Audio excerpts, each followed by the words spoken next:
Welcome. My name is Jeff Dalmagale. I serve as Managing Director of the Sanger Leadership Center, and we're so excited that you're here for Leadership Dialogues. The Sanger Leadership Center, of course, is our central hub and provider for leadership development here at the Ross School. Our mission is to accelerate leader development through bold ideas, transformative experiences, and inclusive communities. We host a variety of leadership development experiences for students all throughout the semester. A lot of our students join us for Story Lab, Crisis Challenge, Legacy Lab, and of course, this event, Leadership Dialogues. This event is our premier leadership speaker series featuring accomplished leaders discussing the latest ideas in organizational research and ongoing practice with the University of Michigan faculty member. We've had several partners for this event. Thank you to the Center for Positive Organizations, Black Business Students Association, Michigan Business Women for partnering with us to get the word out. Thank you all so much for being here. I'm pleased to be here this afternoon and welcome you to our event, but also to introduce you to our speaker and moderator. Our moderator today is Dr. Monica Worline. Monica Worline is the faculty director for the Center for Positive Organizations and a faculty member in the Management and Organizations group. She's also the co-author of the book in which you're holding, Awakening Compassion at Work.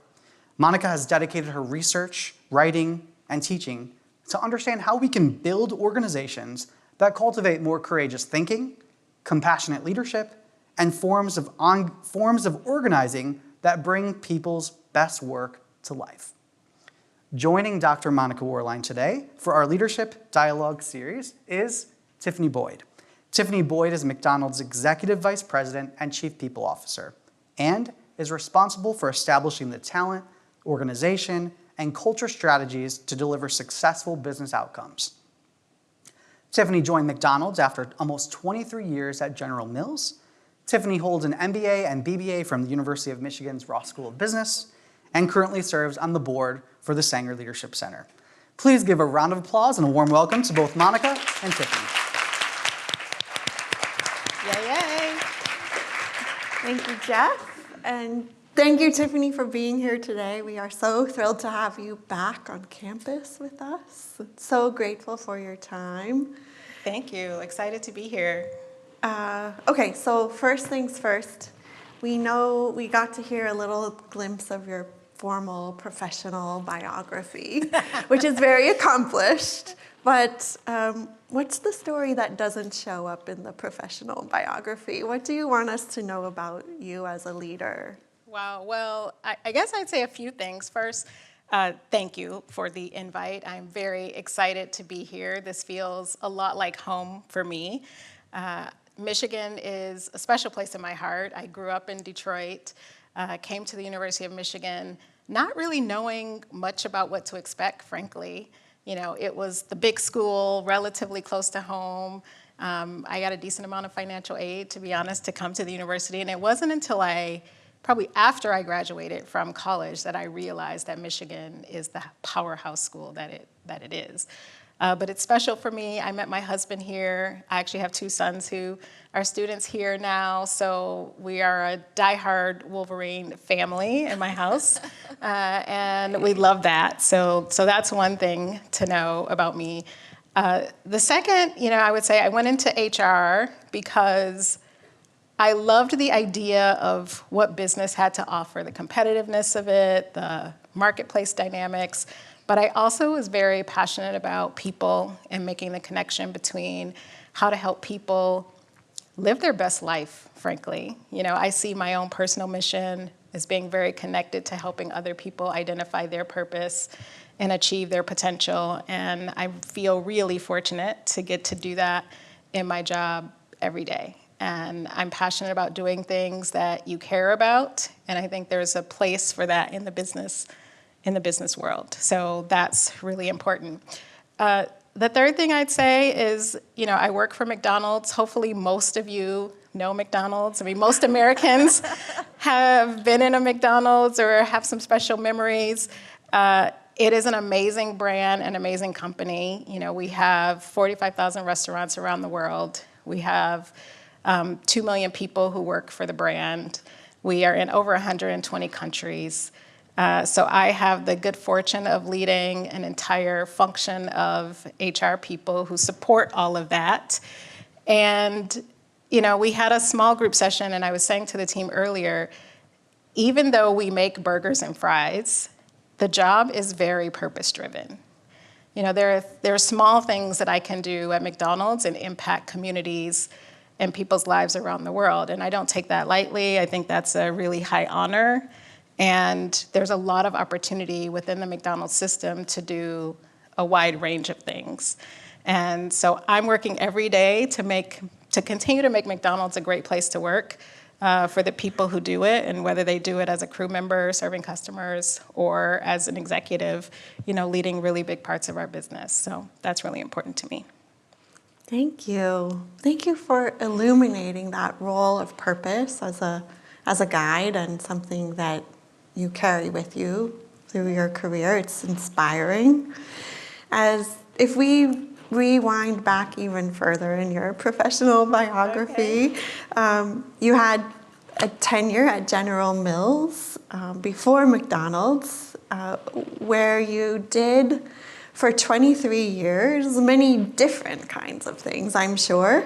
And so what are some of the changes that you led through at General Mills, and maybe how did this sense of purpose grow over those 23 years? Yeah. It's a great question. So I joined General Mills right out of business school here.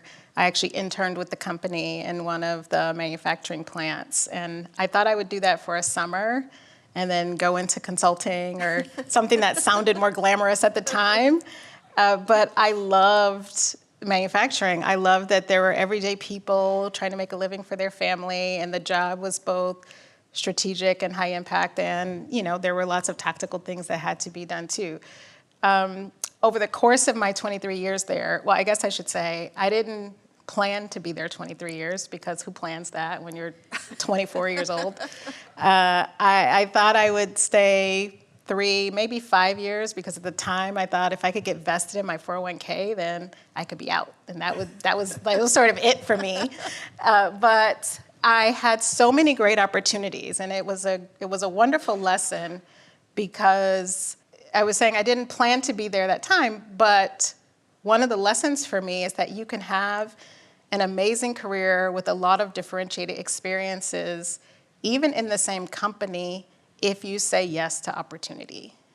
And so whenever they asked me to do something, for the most part, there were a few exceptions, but I figured out, in partnership with my husband, we figured out how to make it work. And that meant relocating. I've moved 7 different times.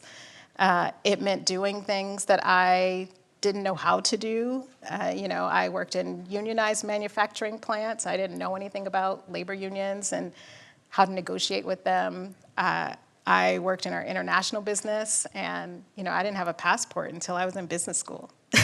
So I feel grateful that my job gave me the opportunity to then travel the world, and we were trying to integrate the Pillsbury and General Mills businesses and really establish what leadership should look like in the new combined company. And I was a part of leading those leadership and culture efforts for the organization at the time.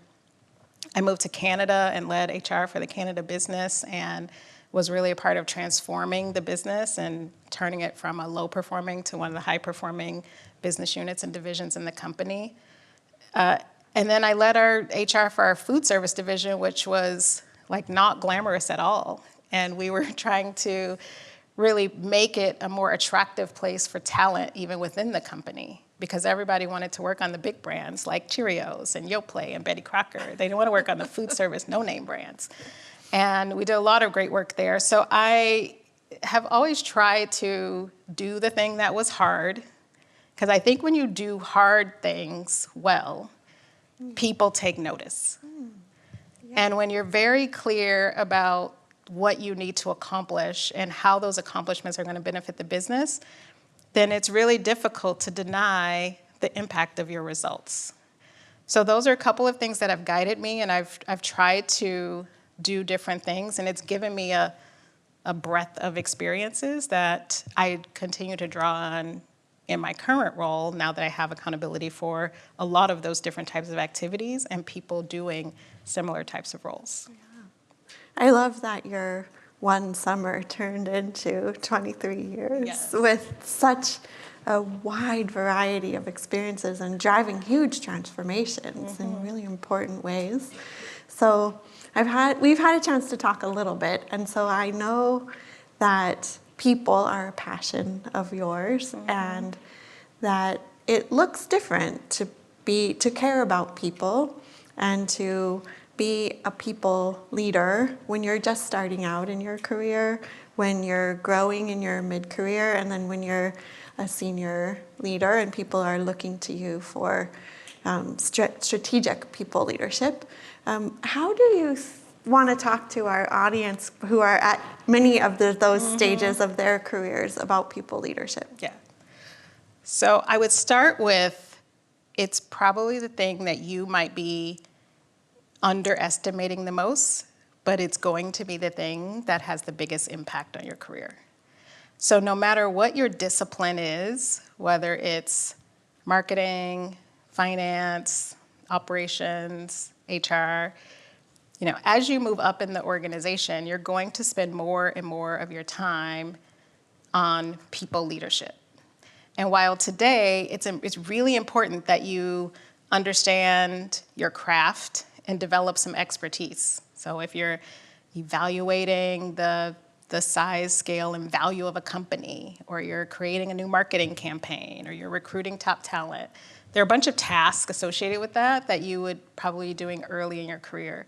As you move into a manager of people or manager of the organization role, the job is all setting strategy, inspiring people to move towards that strategy, holding people accountable for whether they do or don't do that, and rewarding, recognizing, and sort of reinforcing the behaviors and the culture that you want in the organization.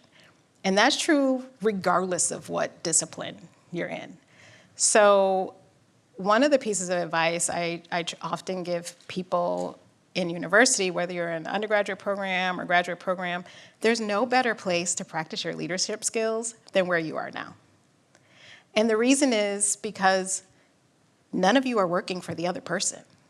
So there's no there's no payment for your service.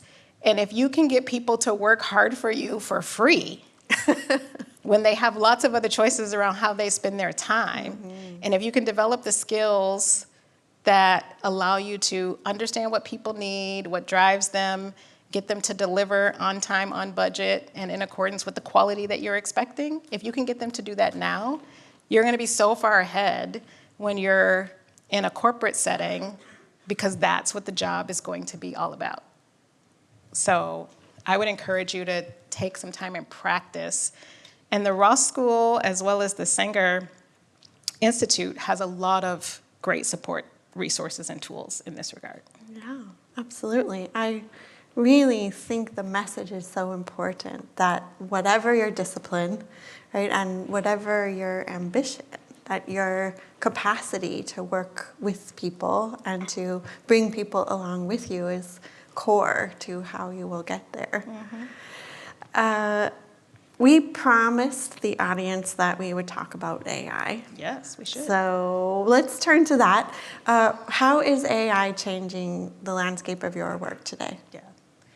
Gosh, it's moving so fast, and I'm actually spending a lot of time right now with a lot of my peers, other heads of HR, a lot of industry groups talking about this topic, because it feels like everyone is trying to get educated on how we can move faster. Because one thing that's common is that everybody feels behind. Even OpenAI has said they feels behind. So I think we're all trying to catch up and keep pace with what's happening. And I think there are a few different dimensions that I think about when we start to talk about AI. There's the big projects that are going to transform how work gets done. And so whether that's analysis, data entry, validation, valuation, all of these kind of basic tasks that can get automated and done in a more routine way, certainly we're looking at that. Lots of companies are looking at different ways to do that, and we've already done that to some degree. I think about things like our McHire platform, which allows us to recruit talent into our restaurants. We've been able to take our hiring process from about 3 weeks to 7 to 10 days, just because we've automated 90% of the administrative tasks that our restaurant managers used to have to perform, whether it's scheduling and getting the interview completed and providing feedback, identifying start dates, all of those kinds of things. And there are examples like that across the organization, whether it's in human resources or finance and other areas. So those are sort of the big, how do we change work? But there's a reality that everybody's job is impacted by AI in some way. Mm-hmm. And the thing that I'm working on now is, how do I just get people to be less scared? Which sounds kind of simple, but you read the newspaper and everybody's like, oh my gosh, like, is this the death of us, or is this something to be excited about? Yeah. And I think the people who are going to win are the people who say, this is something to get really excited about. And I, as an individual, am going to think about how I use AI in my daily work. And so that means everything from the administrative things, crafting of emails. I know you all are doing that because you use AI to probably craft your resumes and cover letters and all of those things. So there's that. Yeah. There's also, though, how do I use AI as a thought partner to help enhance my work and make it better? So not just do administrative things for me, but we're actually trying to get our people to think about AI as a thought partner to themselves. Yeah. So if I'm developing a new marketing strategy or operations plan or talent strategy, how can AI come alongside me and ask me better questions, give me additional tools, do research for me very quickly? And that's the part that actually takes some skill. There's skill in creating prompts for AI to actually generate better output for you. And so we're trying to democratize that now as we think about how do we give everybody access to the tools, help them learn how to use the tools, and then also give them a little bit more advanced knowledge on being a better prompter and user, of those tools. Yeah. When you think about, so helping people learn the tools and helping them be comfortable using them is one way to help them be less afraid. But if you think of fear as a kind of visceral experience, right? How do you think about helping a huge organization manage an emotion like fear?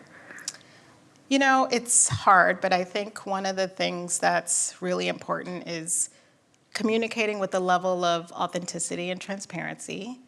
So I don't think we can shy away from the conversations on this topic. And it's interesting, we recently did our employee survey, and we got a lot of really great feedback. One of the things that our people are challenged by is just workload and prioritization. But I think if you went across a lot of companies, you'd have common themes. I've talked to many of my peers, and so it's not a unique to McDonald's opportunity. And one of the things that we see as a real benefit of AI is, how do you help individual people better manage their own workload and prioritization? This is a tool that can help you spend your time on the things that are more value added, more important, and the place where humans can make a big difference. And that's a really important thing for all of you to think about as you're entering the workforce. What are the places where humans can really make a difference? Because regardless of what we automate, there are going to be some things that require a level of human touch and knowledge and empathy and relationship building and connection and collaboration. And those things are not going away. But what will change is you have to be able to do both of those things. You have to understand how to navigate what's required of us in a new agentic AI-filled world and bring that human connection to the work that you're doing. Because otherwise, I think we're going to fall short of the expectation.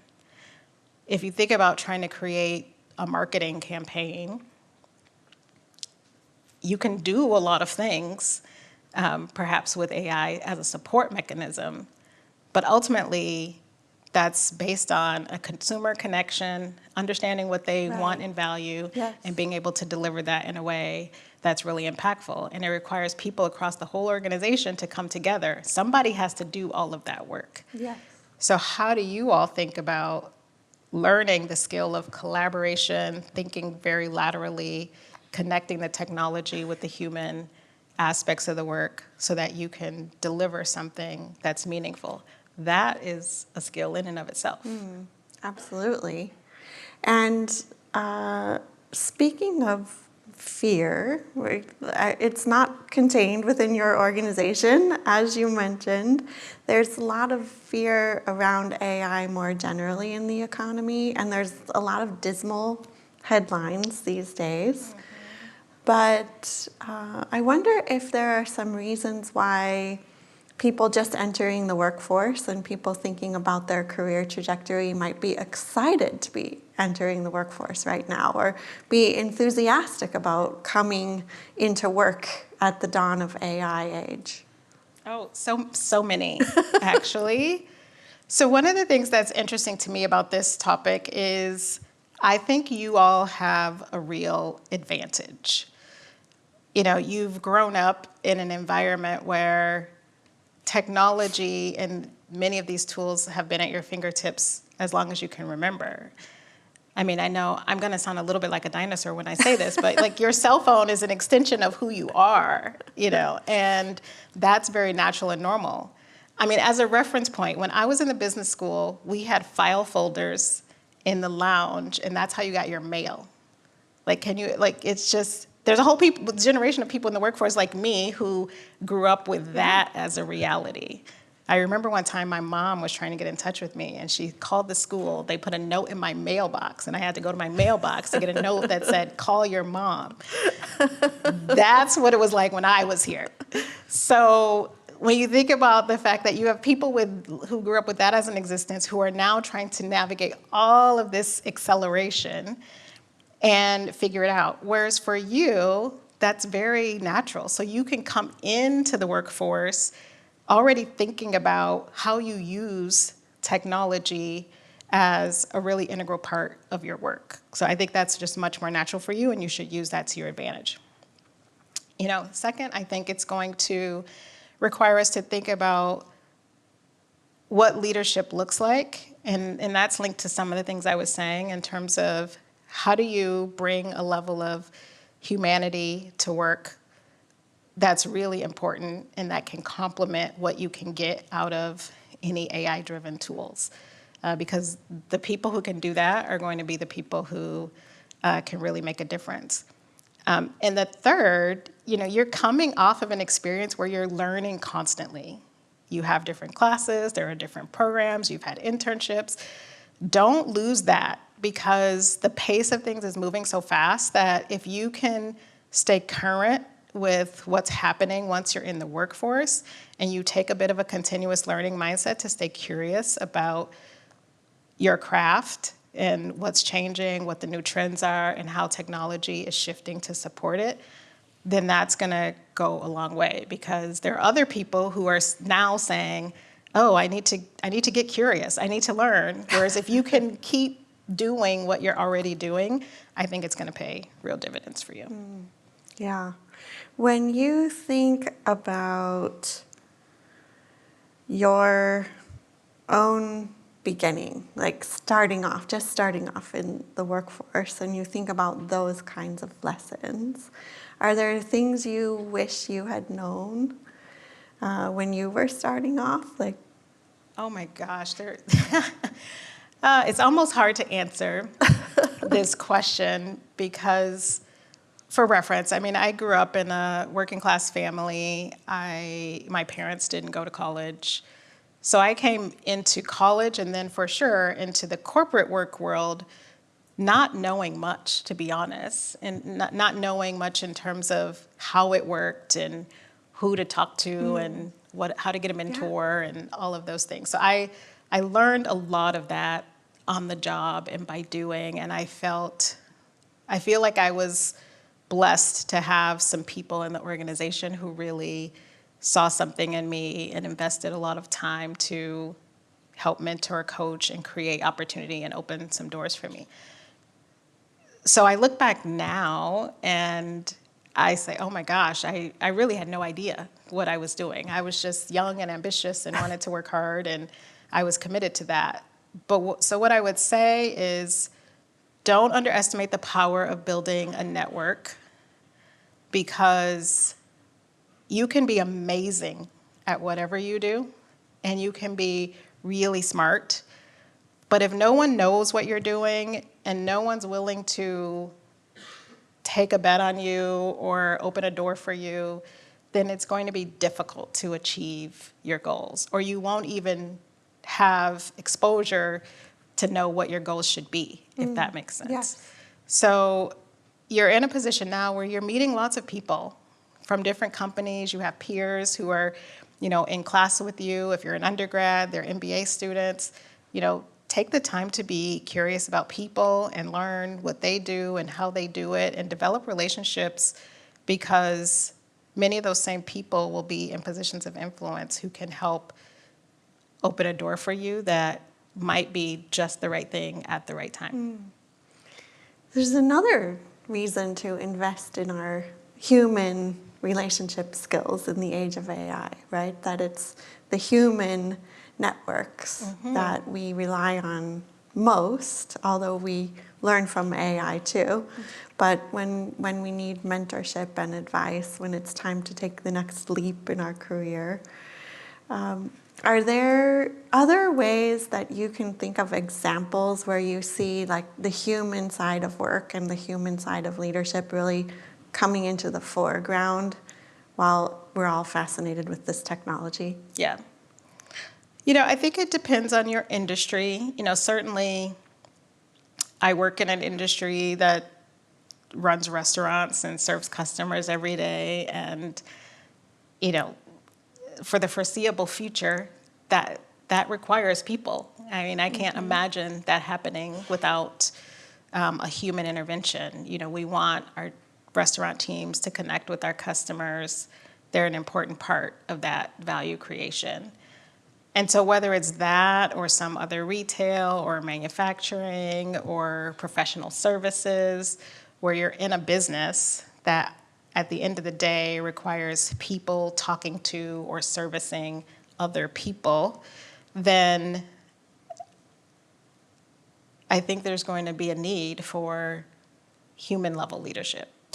And the reason why I say human level leadership is because there's a bit of old school leadership that means I'm managing what needs to get done, I'm telling people what they need to do, I'm setting the project deadlines. But the reality is the best people want to go somewhere where they feel seen, heard, valued, respected, developed. And you all know, like, the most talented people have choices. And they're going to go work for the person and the company that can create an environment where they can really thrive. So that can only be done through people, because ultimately that's going to create a connection with how people feel. And it's interesting, if I take it back to my McDonald's experience, we did this study of the 14,000 restaurants that are in the US, and we put them in quintiles and took our top performing restaurants compared to the bottom performing. And we know that the restaurants with the highest level of turnover, which is how often people leave the company, the restaurants with the highest level of turnover also have lower customer satisfaction. They have lower speed of service. They have lower engagement of the teams. And that engagement is driven by how people feel. And they're largely, the two things are how they feel and their work environment, and whether or not they feel developed. And so it caused us to start thinking about how would we create a culture of care in our restaurants where people felt like they belong and they felt safe and they felt developed and we were investing in them. And we saw massive differences between the restaurants that had high engagement, because then they had lower turnover, people didn't leave as often. They had better customer satisfaction because they were more equipped to service our customers effectively. And so there's real money there, right? Yeah. Sometimes people talk about these kinds of things, human level leadership, whether you care about people, compassion and leadership and all of that. And they think it's a really soft, feel good thing. Right. And it is. But it is also an important business driver. And I think that's important for this audience to really understand, because there have been so many studies that show if you have a more engaged workforce, you're going to deliver greater shareholder value. Right. Just full stop. And you can look at a lot of different metrics, and different companies have different ways to measure their business performance and success. But that level of engagement means you're going to get more out of your people. And therefore, you're going to have greater sales or a greater profitability or a greater earnings per share, on a Right. variety of dimensions. So we've seen that for sure in our restaurants, just as a proxy even for what we can see in other places. And as you think about next steps in the workforce, how do you bring a level of leadership that drives engagement? And think about your own experience, like what matters to you as an employee? What kind of leader, how do you want to be led? And how can you show up that way, for other people around you, whether you're in a leadership role or not? Yeah, such a powerful question, right? What do you think about what's the engagement level on your business school teams on average? And you gave yourself a score on that. It's a different kind of score than your professor might be giving you. But as someone who wrote a book with compassion in the title, aimed at business people, I really appreciate this message that you're giving, but also the power and the importance of making the case clearly. Why does the people function sit at the very heart of business strategy, and why should people, leaders in development, whatever the field that they're going into, really think of people at the heart of helping businesses win? It's interesting to hear that question, because it almost feels like, how else would they think about it? From That's why we're good vantage partners on stage, because point. we both take that so much for granted. It's almost hard to make the case. It is. So, but if I think about maybe if you're in a field that may feel far removed from a people-focused leadership role, it's hard to imagine, because whatever your field is, unless you are truly only working with robots, and I don't know what field that would be, but any field that you all are going into, you're going to be working with, for, and around other people. So, I almost don't know how else to say it other than that, because I guess I would love, maybe in the Q&A, maybe I can challenge the audience, because if someone sees this topic differently, like if there is a different way to think about driving a level of performance that doesn't require a real focus on people, then I would love to hear your thoughts on that. And maybe my caveat would be, you can probably drive some short-term performance, but it's not likely to be sustainable over time. I mean, you can lead through fear or, really strict mandates, requirements, and that can work for a short period of time. But eventually, if people burn out or, eventually they've had enough, then they're not going to stick around very long. And I think even when you talk about people think that things like people feeling seen, heard, and valued, or people feeling embraced when they're in distress seems so soft.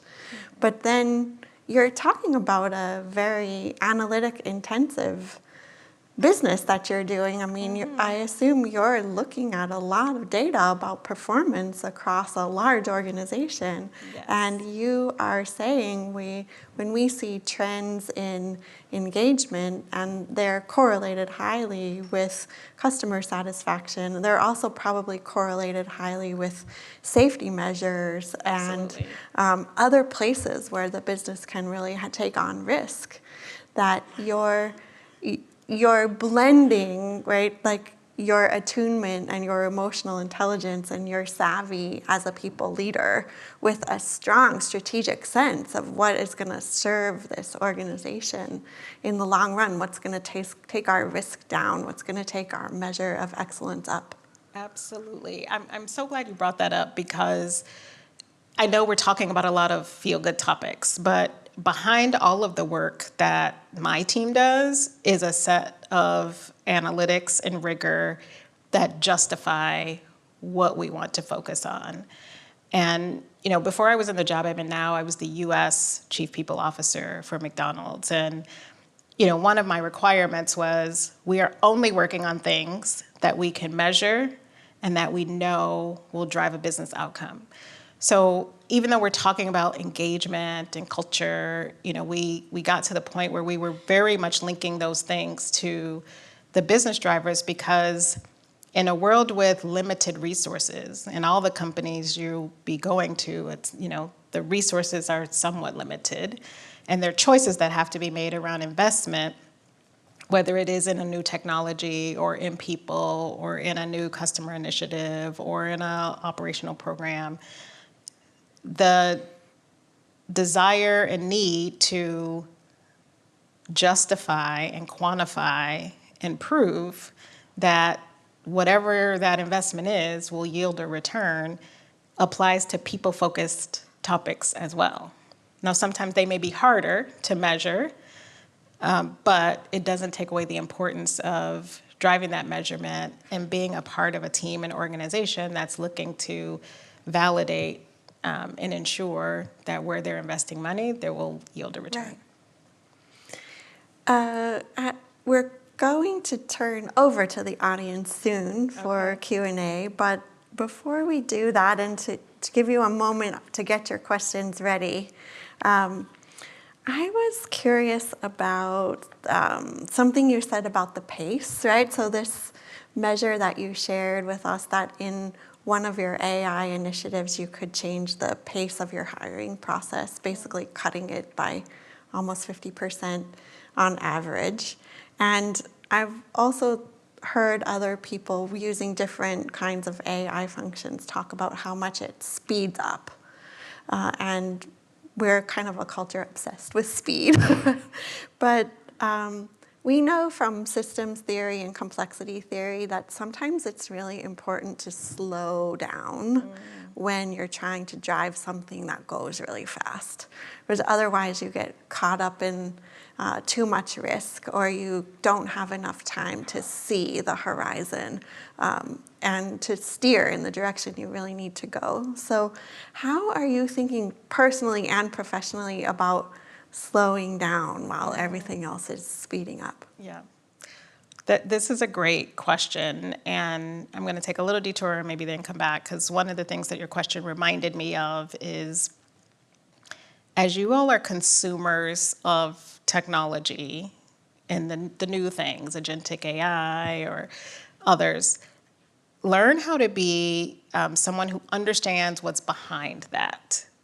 Because if we get too complacent and just consume what comes at us, then we're giving away our agency and ability to think critically about whether or not what we're consuming is accurate.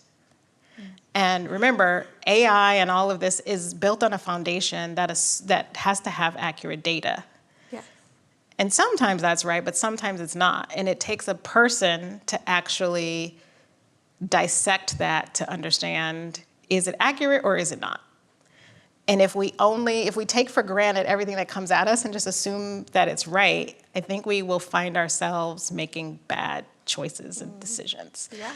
So when you talk about slowing down, I think about how do we slow down to first understand what we're taking in and applying some analytical rigor or judgment of our own so that we can make better choices. So I think about that a lot, and I worry about that for our organization. And it's part of why we're trying to teach people to ask better questions and to also then think critically and almost assume that what you get from AI isn't right, so you can ask it better questions. You know, so there's a whole back and forth that's really required there. I think the other part of your question, because you said personally and professionally, how am I thinking about slowing down? I mean, it's interesting. Slowing down is hard when you're in a job like like the one that I have. But I am sort of at a point in my life and career where I've kind of figured out how to manage all the things. That has not always been easy, but you know, I personally, you know, I have a bit of a routine around how my day is structured. I try to make sure I get regular exercise and eat a healthy diet and take care of my mental health, you know, and all of those things. And I would say over the course of my career, there are times where that's been easier than others.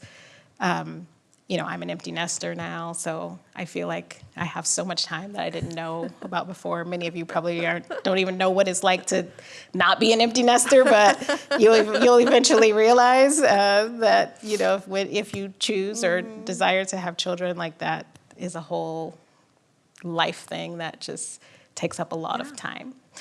And so now I have like a renewed, you know, kind of amount of time, and it's really fun, I think, to be in a demanding job where I feel like I can add a lot of value, have great people around me, and a wonderful team that I get a lot of energy from, but also, you know, doing other fun things that bring me a lot of satisfaction and joy too. Yeah. Thank you. Thank you for that. We have some microphones ready. Do we have some questions from the audience? What would you like to ask Tiffanie? Someone's coming your way.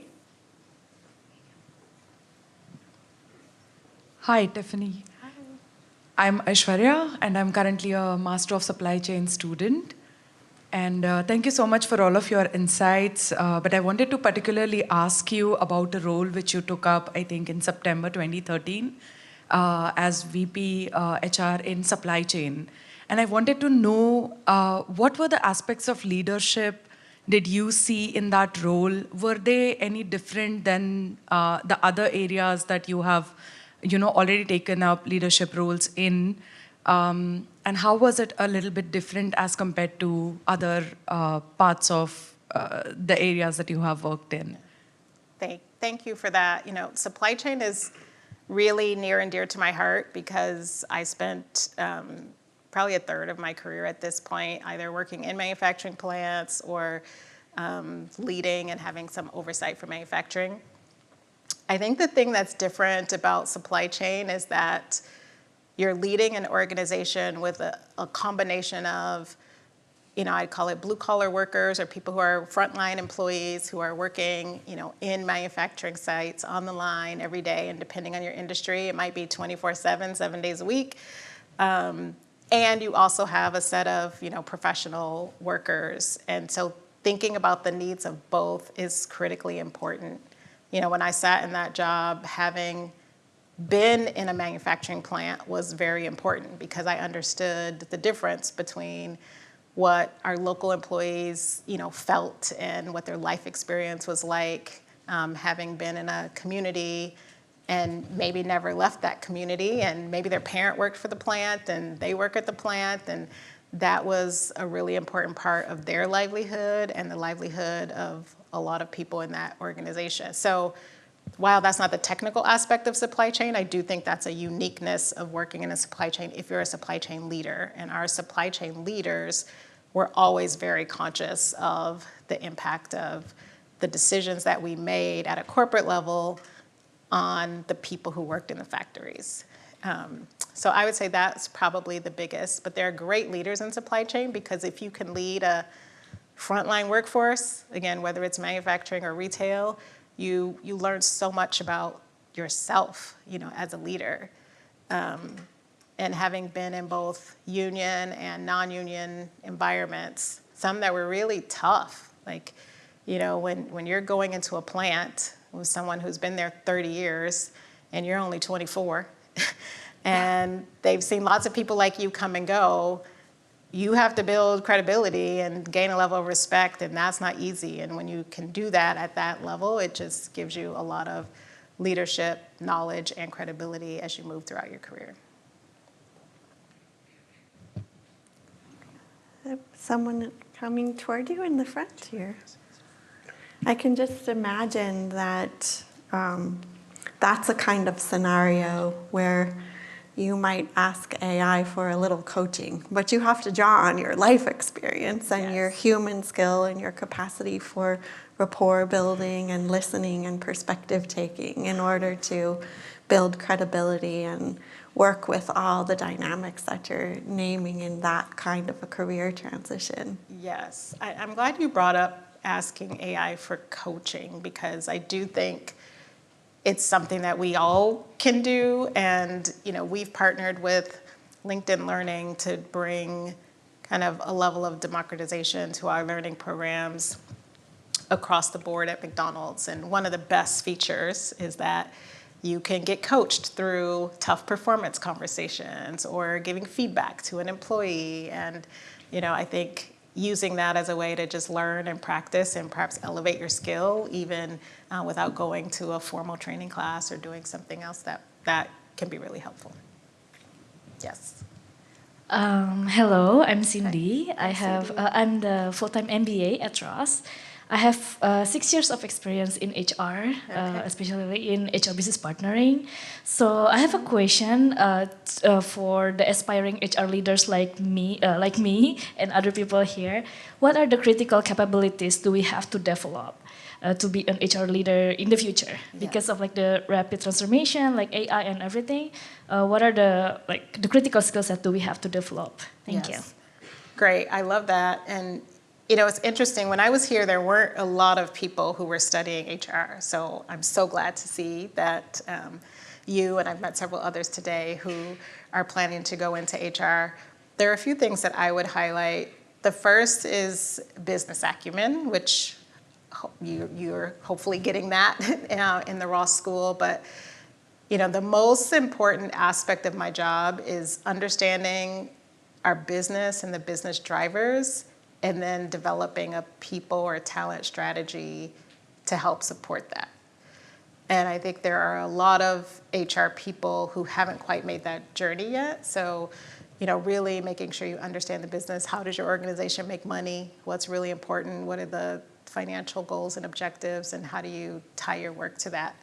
So that would be one. The second is influence. I think particularly as a business partner, you know, a lot of the decisions that have to be made require us to be in partnership with our leaders, and being able to influence them to get on board with an idea and to have them support it is important. And, you know, that's one of those human-centered kind of skills that we were talking about that will continue to be important, you know, in an AI era.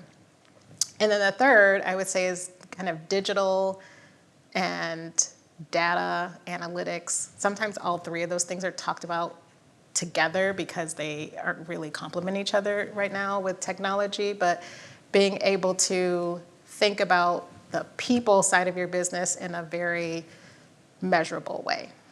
And so we talked a little bit about some examples, but I think to the degree you can quantify and value the work that you're trying to do and the impact that it's going to have, then that will really be helpful to you. There's a microphone. Okay, we have time for one last question. There's one person. We hear one person. Okay. You Over passed there? someone. I don't know. Am I going first? Yeah. Okay. Hi, my name's Natalie Rickliffs. I'm a full-time MBA. I actually interned at General Mills this summer, and I'm going back full-time once I graduate, so it's great to meet you. I'm curious, you obviously have worked now for two big consumer brands. General Mills has lots. McDonald's has kind of one core brand. So just curious, has your approach to leadership or just changed at all going from kind of leading teams and organizations that have maybe a lot of different priorities across different brands and different consumer bases versus kind of McDonald's that has, of course, still diverse consumer bases, but one core brand? I mean, there are a lot of similarities, I would say. The interesting thing about a General Mills, because it's a bit of a house of brands, you tend to have a workforce that may or may not be really affiliated with various brands within the portfolio. And I can remember from a talent perspective, we were always trying to match like people who really cared about the product, because if you are working on something that you're passionate about, you don't necessarily have to eat it all, but you gotta be really passionate about it. It was sometimes hard to make that match in General Mills because people join the company because of the collection of brands, and then they may or may not end up working on the thing that they really cared about. At McDonald's, it's a bit different. Because it's one brand, we tend to attract people who love the brand. So coming from a branded company to another, I was actually pleasantly surprised by how much people at McDonald's love McDonald's. And it's funny because I didn't eat a lot of McDonald's before I joined the company. I mean, I probably shouldn't say that on camera, but now that but once I joined the company and I got to know the company and I have fallen in love with the company, I am also a McDonald's consumer. And I also love the brand. You know, we have this saying called ketchup in your veins. Like, we know when people have ketchup in their veins, like once they've like really become a brand ambassador. So that's a really fun part of the job. And that was true at General Mills too. It was just like more of a house of brands, and you were always trying to manage that, versus I think we filter that out at McDonald's because the people who join generally have some care and affiliation. Thank you so much. Can we give them a round of applause? Thank you so much for being here today. You'll notice on the slide, there's a couple different survey QR codes to fill out a survey. Let us know about your experience here today. Before we leave, though, the one question that wasn't asked: why is McDonald's Coke so good? Oh, it is, well, It's I can't tell you that secret, but I will tell you, it is different. So it's not just in your head. Okay. It is a little different. Okay. There are some special things that make it taste as good as it is. So people, if you don't know the difference, you should give it a try. Yeah, you really should. So thank you all. Have a great night. Thank you. See you later.